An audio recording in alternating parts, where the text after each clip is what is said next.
Have you ever felt like certain places or people make it harder to resist drinking?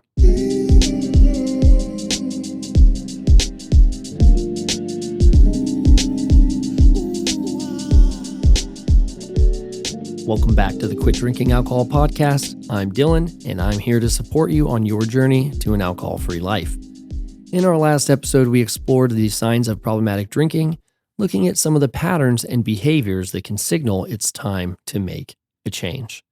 Today, we're diving into something every person on a sobriety journey experiences: triggers and cravings.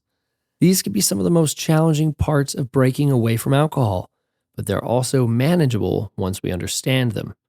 If you've ever felt that pull to drink because of a certain situation, emotion, or even a specific time of day, you've experienced a trigger.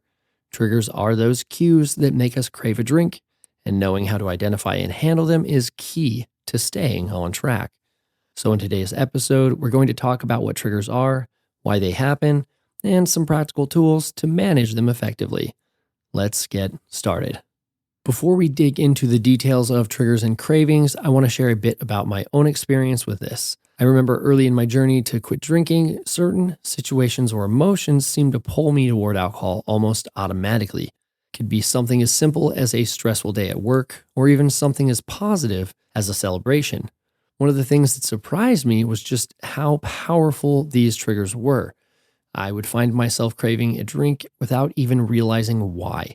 It was like I had trained myself to reach for alcohol whenever I felt stressed, bored, or even happy. And the more I paid attention, the more I could see just how often these patterns came up. I'm sharing this because I know firsthand how automatic and strong these cravings can feel, but I also know they can be managed. Learning to recognize my triggers and find alternative ways to cope was a big turning point in my sobriety journey. It didn't happen overnight, but each time I faced a trigger without giving in, I got stronger. So if you're experiencing similar triggers, know that you're not alone. And with the right tools, you can learn to handle them without needing to turn to alcohol. So what exactly are triggers and cravings, and why do they feel so strong? Let's start with triggers. Triggers are anything, situations, emotions, people, or places that cause an urge to drink. Triggers can be external, like walking past a bar you used to go to, or internal, like feeling stressed, lonely, or bored. These triggers are powerful because they often become linked to alcohol over time. When you experience a particular situation or emotion repeatedly alongside drinking, your brain starts to expect that drink as a response. Over time, just encountering that trigger can set off cravings that feel hard to resist. Now, cravings are the actual urge to drink that comes from a trigger. They're like a signal from your brain that says, this is the time when we normally drink. Where's the drink? Cravings can show up as physical sensations or mental urges, and they can be incredibly strong, especially in the early days of sobriety. The important thing to remember is that both the triggers and cravings are learned responses. They're patterns that can be unlearned, and with some awareness and practice, you can teach your brain to respond in new ways. Now let's talk about some of the common triggers that people experience. As you listen, see if any of these resonate with you or remind you of your own experiences. Recognizing your personal triggers is the first step toward handling them. One major trigger for a lot of people is social events. When we're around others who are drinking, it can feel natural to join in. Sometimes even just being in a setting where you used to drink, like a bar, party, or even a family gathering, can bring up cravings. Social settings are often tied to drinking in our minds, so these can be particularly strong triggers. Another big one is stress. Whether it's work pressure, family issues, or just the daily grind, stress is a common reason people reach for alcohol. Alcohol becomes a way to unwind or numb out. So when stressful moments come up, the urge to drink can feel automatic. Interestingly, triggers don't just come from negative emotions. Of course, feelings like sadness, frustration, or loneliness are triggers for many people, but positive emotions like happiness, excitement, or celebration can also trigger cravings. Sometimes we're so used to celebrating with a drink that even joy can create an urge to reach for alcohol. Certain times of day can also act as triggers. For example, if you're used to having a drink after work to wind down, you might find that craving hits hard around that time, even after you've quit. These routine based triggers can be challenging because they feel so ingrained. Finally, there's the trigger of being alone. Drinking alone is common, and for some people, isolation can create a strong pull to drink. Without anyone else around, it's easy to fall back into old habits, especially if drinking became a coping tool during solitary moments. These are just a few examples, but everyone has their own unique triggers. The key is to start noticing which situations or emotions make you want to reach for a drink. Once you know your triggers, you can start to take control and prepare for them. All right, now that we've talked about common triggers, let's dive into some practical tools for managing them. The goal here is to recognize when a trigger is happening and have a strategy in place to handle the craving in a healthy way. These tools are designed to help you take control and make a different choice when a craving hits.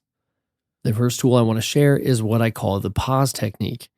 When you feel a craving, take a moment to pause. Just breathe and remind yourself that this feeling is temporary.